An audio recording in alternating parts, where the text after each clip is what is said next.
Hello hi नमस्कार केमती अच्छा आपण मैंने आशा करुच्ची भलरे थे मुझे बासी भात को ए शीत दिन में न पखाई मुझे बिरियानी बनवा जाऊँगी आसन देखिए बासी भात बिरियानी केमती होउची। सेथिपई मु बासी भात पंचफुटण कंचा लंका बीट ग्रीन मटर गाजर भूषण पत्र रखी बापरे बा ए शीत दिन पखाल भात खाइबा अपेक्षा एमती बिरियानी बनई खाइदब ताठू 100 गुण भल।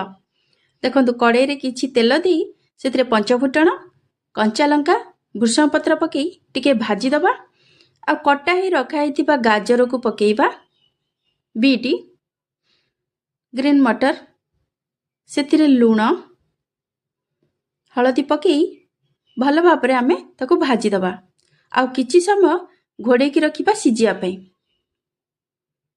देखु भल भाव सिझी जाइए। एबे आम से बासी भात को पकेइबा ताको भल भाव पुणी थरे एमती गोलेदबा से मु इपी मसला ऐड करुच्ची आपण चाहिए लेंबू ऐड करें आ लेंबू पकेले ये बिरियानी रो टेस्ट बहुत बढ़िया होता है। देखो रेडी हो गला मोर बासी भात रे बिरियानी टन टन।